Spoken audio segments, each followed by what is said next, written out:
What is up, guys? Here it is, your boy Kagi, back at it again with a new video. And in this video I'm gonna give you everything there is to know about Ember MMORPG. Yes, MMORPG on the blockchain. This game is absolutely amazing. Well, I think it's gonna be absolutely amazing. The images, the videos, the news, everything just looks amazing. I fell in love with this game a couple months ago, and I promise you that now there is way more information and you will fall in love. So keep a lookout. Make sure you like, make sure you comment without any scams, and make sure you subscribe in this channel. So let's get started with a blockbuster video.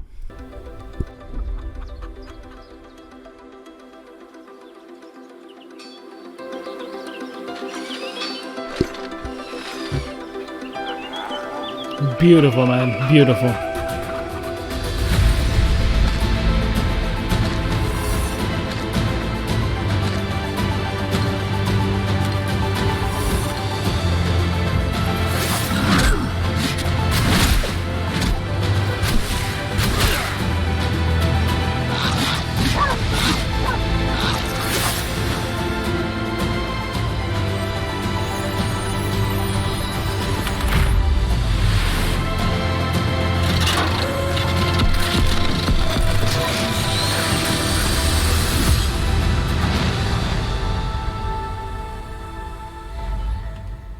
Alright guys, so the first thing I'm going to walk you through is the land sale. I know my viewers are blockchain crazy, so yes, this game has a land sale and it will be amazing. Like, I've been reading through this blog, I'm going to break it down to you. First things first, the total land supply will be 160,000 plots divided into 6,400 states and 400 regions, which will be split into 4 nations.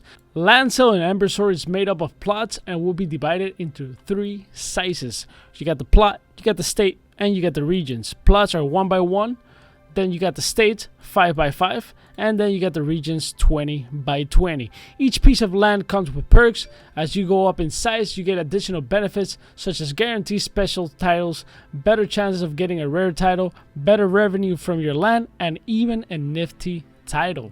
So specialized titles include settlement, a piece of land on which players can build, place buildings, and reap benefits from them. Not all buildings can be placed on a settlement. Some require a town.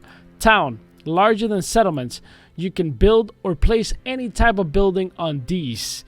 Resource rich, abundant in a particular type of resource such as iron. Specialized mob, gathering place for a particular type of creature and enemy.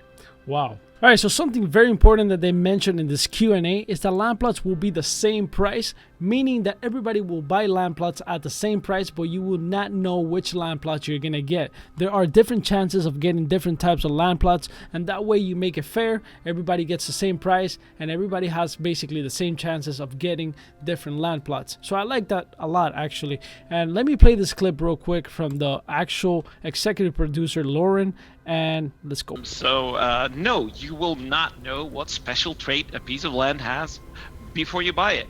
So that literally means that if you buy an individual plot, that could turn out to be just a regular plot. It could turn out to host special mobs. It could turn out to have to be rich in resources, or even to be a settlement or a town, right? Which is, extra awesome, obviously, if you get those. But by buying larger regions of land, you can pretty much be assured that you get a certain amount of plots with particular traits, right? So you can definitely be sure, like if you buy, for example, an estate, you will absolutely either own a settlement or a town, right? Because that just comes on an estate by default. So that's kind of, there's definitely something that you can know in advance there. And also kind of, to add to that, those special traits in and of themselves also don't quite fully tell the story, right? Because when you get a rich resource plot, you'll be able to see, obviously, after buying, right? We do that, obviously, so indeed plots can have the same initial price. But after buying a plot, you might find out that you got lucky and you got like a rich resource plot. But even then, it will not be until a little bit later when we're going to reveal what special resource is on that plot. So it's going to be a bit of an interesting ride for people jumping in. First thing when you purchase, discovering the kind of cool stuff that you've got. but then also when parts of the game world go live, finding out what exactly that special resource is that, for example, is on that plot, or that special boss mob, or something like that.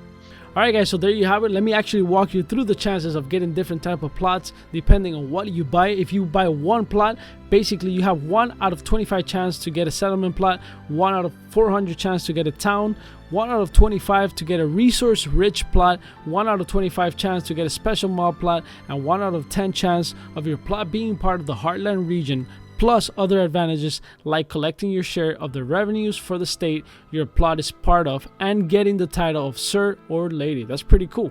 So within the state, if you buy a state, guaranteed settlement plot, 1 out of 16 chance to get a town instead of a settlement, guaranteed resource rich plot, guaranteed special mob plot, 1 out of 10 chance of your state being part of the Heartland region, plus other advantages like collecting all the revenues from the state and getting the title of Baron or Baroness. I don't know if that's how you say it, but yeah. Then you get the region, guaranteed 15 settlement plots, guaranteed 1 town, guaranteed 16 resource rich plots, guaranteed 16 special mob plots, and 1 out of 10 chance of your region being part of the Heartland region, plus other advantages like collecting all the revenues for the region and getting the title of Duke or Duchess. Basically, I don't know how you say that, but yeah. So basically within each category, it's going to be the same price. So if you buy a plot, it's going to be the same price for everybody. If you buy a state, it's going to be the same price for everybody. If you buy a region, it's going to be the same price for everybody. Now, one of the most important things within each category is that the chances are narrowing down. Basically, plots, you know, the chances are all over the place. Then the state guarantees you a few things, and then the region obviously guarantees you all these things right here. So obviously region is going to be the most expensive one to get. If you're trying to get a region, it's probably going to be more expensive, and then state, and then the plot. So that brings me into the play to earn aspect of this game. So owning a plot of land in particular state entitles you to a percentage of the revenue of all these transactions. This means owning a plot of land in the Ember world, especially one located in a popular state, will bring you a steady stream of virtual income. That means that the currency is an in-game currency, but that means that also with that in-game currency you could buy assets, and then those assets then you can sell them on the open market in OpenSea or any NFT open market, right? So if you actually go to this article right here, they actually removed the ERC20, and the reason they removed the ERC20, it's a simple reason. It's KYC, and they say right here, there was just one flaw in the system. As long as our in-game currency Pixel was an ERC20 cryptocurrency token, we would have to force players through lengthy know your customer or anti-money laundering tests to prove their identity before they could acquire Pixel. So they have to remove that. That's what we know so far. You know, they might implement it back. I don't know, maybe not, but they're saying right here that they removed it, and it makes sense. It makes sense. The only issue that I'm seeing here is that maybe in the future people are selling the actual Pixel, even if it's a virtual currency, outside of the game, right? Outside of the game, and then making transactions outside of the game. So that doesn't solve the problem of people selling currency outside of the game. How will they handle that? Would that be like you do whatever you want with your currency, or would that be against TOS, terms of service? I don't know, we'll see. But it's definitely very interesting, the approach that they're taking, because you can still play to earn. That means that you can get the Pixel currency, the in-game currency, then buy NFTs within the actual game ecosystem, and then with that NFT, then you can go and sell it in an open market. So that's a better way, I guess, but then you got people selling the currency outside anyway. So I don't know. So a very important thing that they mentioned in this Q&A as well is that the game will run on the browser and on the mobile device. Amazing. That's amazing. That means that you don't need a master computer to run your game. You don't have to download anything. They can just patch the game right away. You don't need to download updates and stuff like that. So that's amazing. It gives accessibility. It's inclusive. It's amazing. So let's look at some of the screenshots, some of the videos that this game has on the website. This game looks amazing. I'm so excited for it, for real. This looks like some type of portal here. Bunch of resources. This looks like a training ground. This is one of the robots we saw in the video at the beginning. Crafting table. Interesting, bro. The graphics, I mean, like the art is amazing. I love the art. I love the art. It's simple. yet it's beautiful, you know. This looks like a house that you own. Maybe fishing, you could fish. Maybe you could go in a boat. That's beautiful. You got a chicken here, I think. Maybe you can kill it. You got some type of cage. Maybe the chicken goes in the cage. I don't know. But it looks beautiful. That sword looks like a legendary sword. Purple, and then the shield. Okay. What am I looking at? Some type of cooking here. Oh man, this game is gonna be amazing, dude. I just hope it lives up to the, to the quality that we're seeing here. Amazing effects right here. They're putting work into this game. They're putting work. Also, they said they're building their own engine. So that's that. You already know when a game is building their own engine, they really want it. They really want it. They want to make the best game possible. They're not relying on some, third-party engine. I mean, they're using it. They said they're using Unity, to get things started, but they want to, they're building like parallel to just in case, so they can actually do the things that they want to do with the game. So they have a good vision. They have a direction. They know what they want, and that you always want to see that. That's what you want to see. Wow. We saw some dash, some mega jump, dash. Interesting. Alright, so in this video, the actual executive producer plays the game, and it looks absolutely amazing. The quality is not that good because obviously it was streamed and stuff like that. So I'm gonna leave you guys with this video, and let's check it out. Of which I'll be showing you a demo today. So let me just tap on the game audio and take you on a little tour of our world. So first of all, as you might notice, and you'll excuse that the stream will not be giving you the full glorious 60 FPS that I am currently experiencing. Ember Sword is actually a blockchain-based MMO. It is a full-on MMO experience that, let's say, benefits from all the beautiful things that blockchain can bring to gaming. So Ember Sword basically takes place in a large isometric world, which I was just taking a short roundabout walk of. But before I show you any more of the world, I think actually I might have to do some fishing, because you see I'm going to need some food before I engage in any combat with some of the creatures in our world.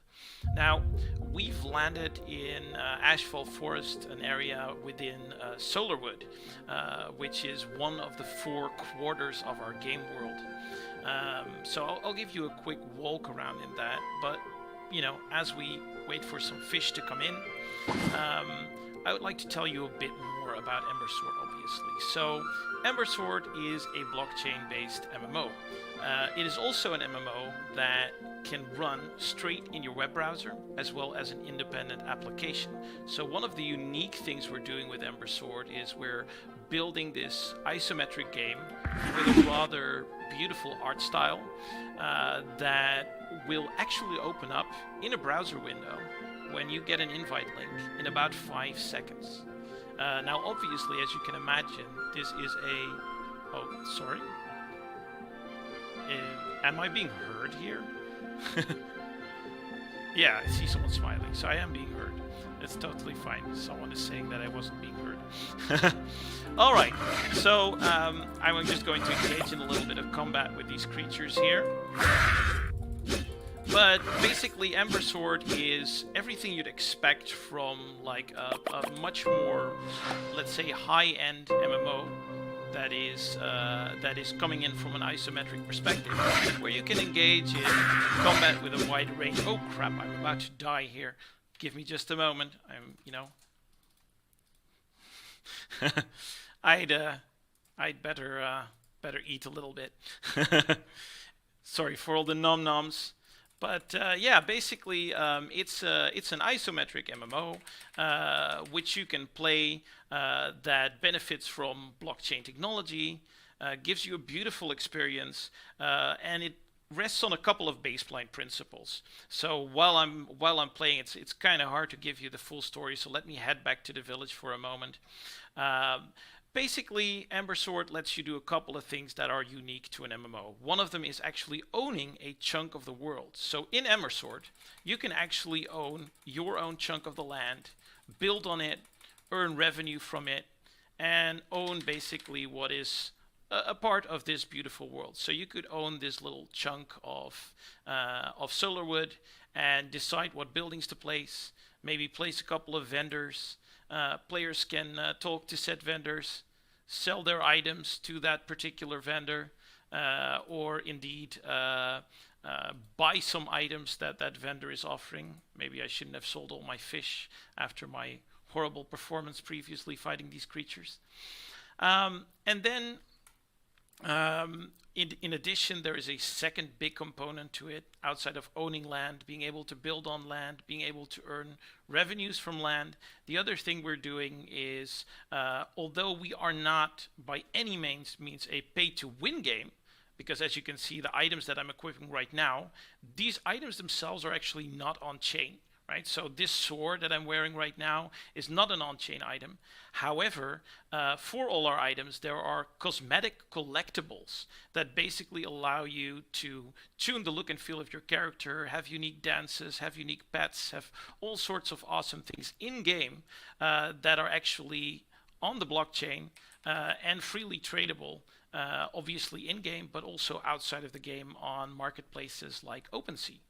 So thanks to that fact, we're basically opening up the game economy like, many blockchain games have done, with a big difference that we're offering, obviously, a really cool, full-on 3D experience where you're experiencing combat that's a lot more like what you might expect from, let's say, a full-on 3D MMO.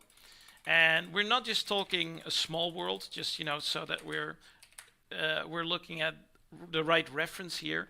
Ember Sword is also one single massive world consisting out of approximately 160,000 plots of player-owned land and a whole lot of non-player-owned land, where you'll be able to venture out into an adventure.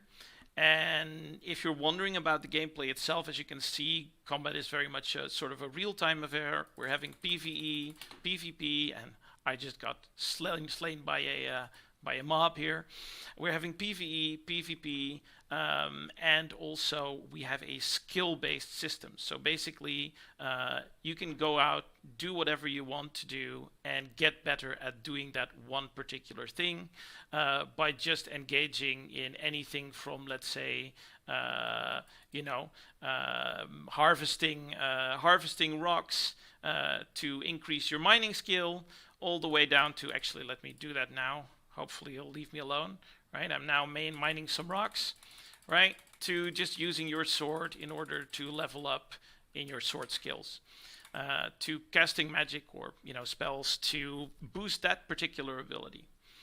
All in all, I think that, that gives you a quick rundown of the Ember Sword experience, and hopefully you've liked seeing some of it in motion, and hopefully the om-nom-nomming on the fish and my horrendous skills at the game currently did not scare you off. So from now on, I think I'll zap away from the screen and take any questions you might have. So there you guys have it, the best gameplay overview I have seen yet of this game by Lauren, the executive producer at Ember Sword. I hope you guys enjoyed this video. This video was brought to you, actually this one, by Blockchain Game Alliance. I'm actually part of the Blockchain Game Alliance. I just applied the other day and I got accepted today. The Blockchain Game Alliance is basically, look at their mission. Their mission is to bring awareness to everybody out there about blockchain games, raise individual and business awareness about how blockchain can transform games and improve or disrupt existing business. So they do, conferences, they do live streams, they do a bunch of things, and they put all these games together. So it brings awareness to those people out there that don't know what blockchain technology is. If you still don't know what blockchain technology is, I highly recommend you look into it, you understand what it is. It's very, very important. It brings power back to the player. And that's it for me. Thank you guys for watching. I appreciate it. Make sure you like, you comment without any scams. Make sure you subscribe, and I'll see you guys next video. Peace.